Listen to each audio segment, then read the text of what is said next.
Friends, Ram Ram. Friends, क्या आप जानते हैं बैड डेट्स क्या होता है?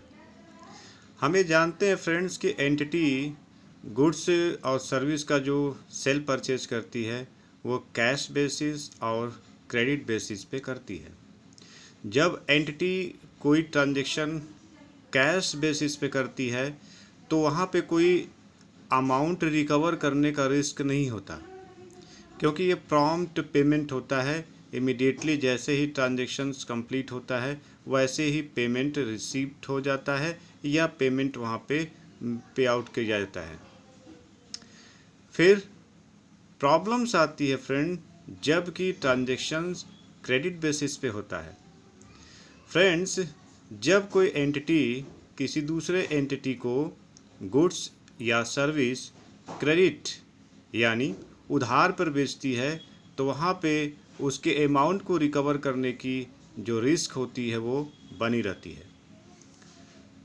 जनरली ट्रेडर्स क्या करते हैं कि ऐसे रिस्क के लिए एक प्रोविजंस पास्ट के एक्सपीरियंस पे बना लेते हैं। बहरहाल यहाँ पर हम लोग डिस्कस करने जा रहे हैं कि वह अमाउंट जो कि एंटिटी को अपने डेटर से नहीं मिल पाया, मतलब जैसे एंटिटी ने किसी दूसरे एंटिटी को गुड्स या सर्विस उधार या इसी को इंग्लिश में कहते हैं क्रेडिट पर सेल किया, तो वो दूसरा पार्टी एंटिटी के लिए डेटर्स कहलाता है।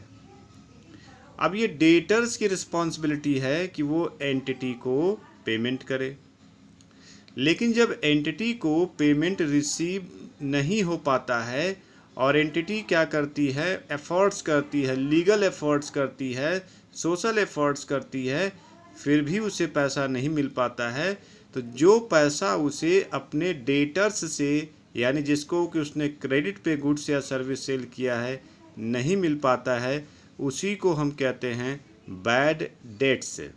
यहाँ फ्रेंड्स बी जो है साइलेंट है, डेट्स सी वर्ड ही इसका प्रोनाउंसिएशन है। हिंदी में इसके कई नाम हैं, मैंने कुछ प्रमुख नाम लिखा है।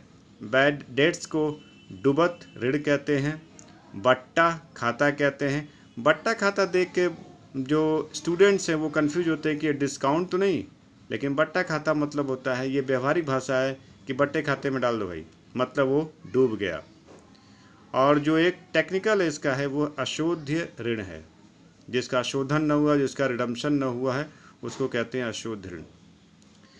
फ्रेंड्स, एंटिटी इसकी कौन सी एंट्री पास करती है और कैसे वो पास करती है, आइए इसे हम लोग देखते हैं।